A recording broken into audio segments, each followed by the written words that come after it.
δεκαετίας του 70, Χούντα, είμαι έφηβος, στο πατρικό μου, σε μια πολυκατοικία, στο κέντρο της Θεσσαλονίκης, διαβάζω για πρώτη φορά σύγχρονα ελληνικά διηγήματα του Βασίλη Βασιλικού, του Γιώργου Ιωάννου και λίγο αργότερα του Νίκου Γαβρίλη Πεντζέκη. Στα παιδικά μου χρόνια, λίγα χρόνια πιο πριν, έχω ζήσει την φοβική Θεσσαλονίκη, έχω ζήσει τη Θεσσαλονίκη της δολοφονίας του Λαμπράκη, την Θεσσαλονίκη του Δράκου του Σεγησού, όμως συγχρόνως και τη Θεσσαλονίκη μιας αστικής ευτυχίας. Όλα αυτά φτιάχνουν μια μυθολογία δικιά μου προσωπική της πόλης. Μεταφερόμαστε τώρα σήμερα, πολλά χρόνια, 40 χρόνια μετά, όπου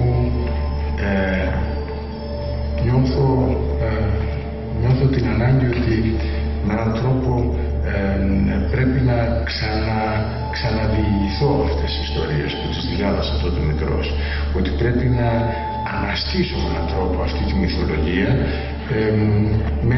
με μια σκέψη ακόμα και πολιτική, με την έννοια ότι στο διευρυμένο παρόν το σημερινό πρέπει να μπει ένα κομμάτι χειραφετημένο παρελθόντος.